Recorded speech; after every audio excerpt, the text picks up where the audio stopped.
Railways एक ऐसी चीज जिसने सिंगल हैंडेडली ब्रिटिश एम्पायर को दुनिया के कोने कोने तक पहुंचने की पावर दी।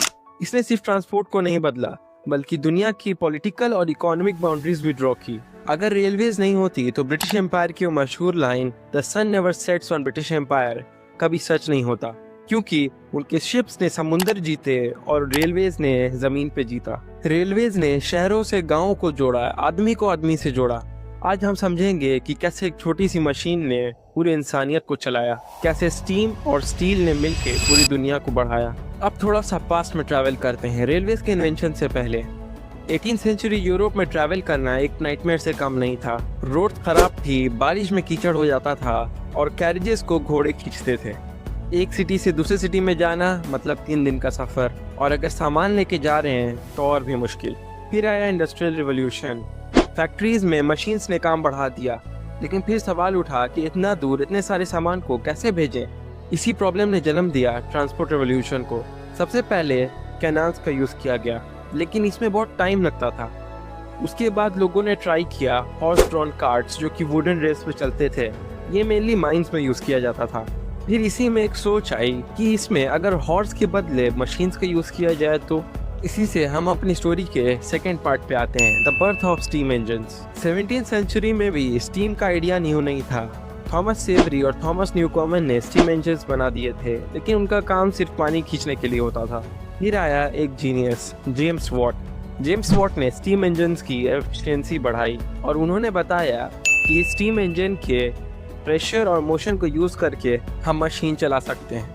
यही टेक्नोलॉजी बाद में रेलवे इंजन्स का फाउंडेशन बनी। अब सीन शिफ्ट होता है 1800s में। रिचर्ड ट्रेविथिक नाम के एक इंजीनियर ने 1804 में पहली स्टीम लोकोमोटिव बनाई। उन्होंने एक छोटी सी ट्रेन चलाई जो 10 टन कोल लेके चल रही थी। लोगों ने पहली बार देखा अपनी आंखों के सामने कि कोई इंजन खुद से चल रहा है विदाउट एनी सपोर्ट। ट्रेविथिक के इंजन्स हैवी और अनरिलायबल थे।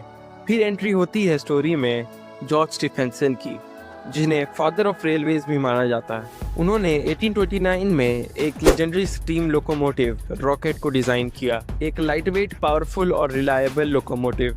एक रेस की गई जिसमें 4 लोकोमोटिव्स थे और उन चारों में से रॉकेट ने रेस जीती 29 किलोमीटर पर आवर की स्पीड अचीव करके, जो कि अभी तो बहुत कम लगती है, बट उस टाइम ये एक बहुत बड़ा अचीवमेंट था। 1825 में चली Stockton to Darlington railway line, दुनिया की पहली पब्लिक रेलवे लाइन।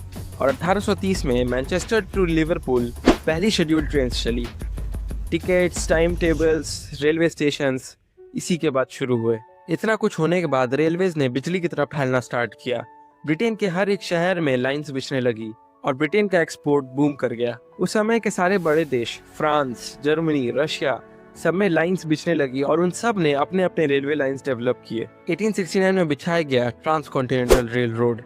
इस रेल रोड की वजह से ईस्ट कोस्ट और वेस्ट कोस्ट अमेरिका का जुड़ गया, जिसकी वजह से गुड्स को लेके समुद्र के थ्रू पार करके नहीं जाना पड़ता था।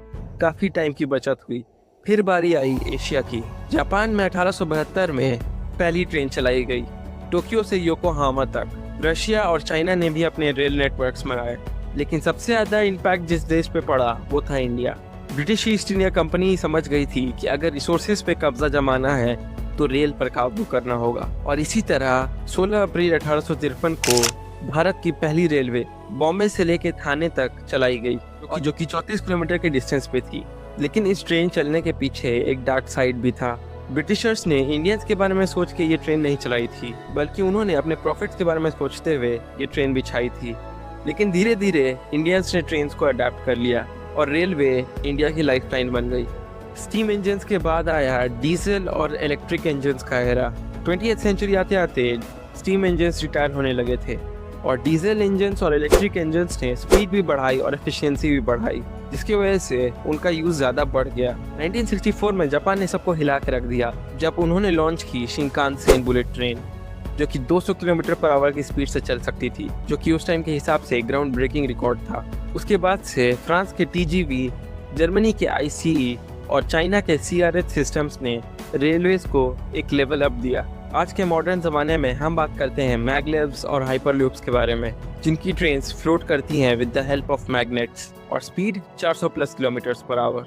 इन शॉर्ट में कहा जाए तो रेलवेज ने दुनिया बदल दी। शहर बड़े हुए, नौकरी मिली, लोगों को मूव ऑन करने का मौका मिला, अलग अलग कल्चर्स एक दूसरे से मिले। आज के टाइम में पॉल्यूशन, पॉपुलेशन और कितने सारे बड़े बड़े प्रॉब्लम्स हैं, लेकिन मॉडर्न सॉल्यूशंस आते जा रहे हैं। हाइड्रोजन पावर ट्रेन्स, एआई फैलता जा रहा है, हर चीज़ में एआई ने काबू कर लिया है और पता नहीं क्या क्या। एक टाइम था जब रेलवेज़ ने दुनिया को कॉन्कर करने के लिए हेल्प किया और आज वो उसे सस्टेन करने में हेल्प कर रहे हैं। रेलवेज़ एक सिस्टम नहीं, एक रेवोल्यूशन है और इस रेवोल्यूशन का इंजन अभी भी चल रहा है। This was Hamza signing off.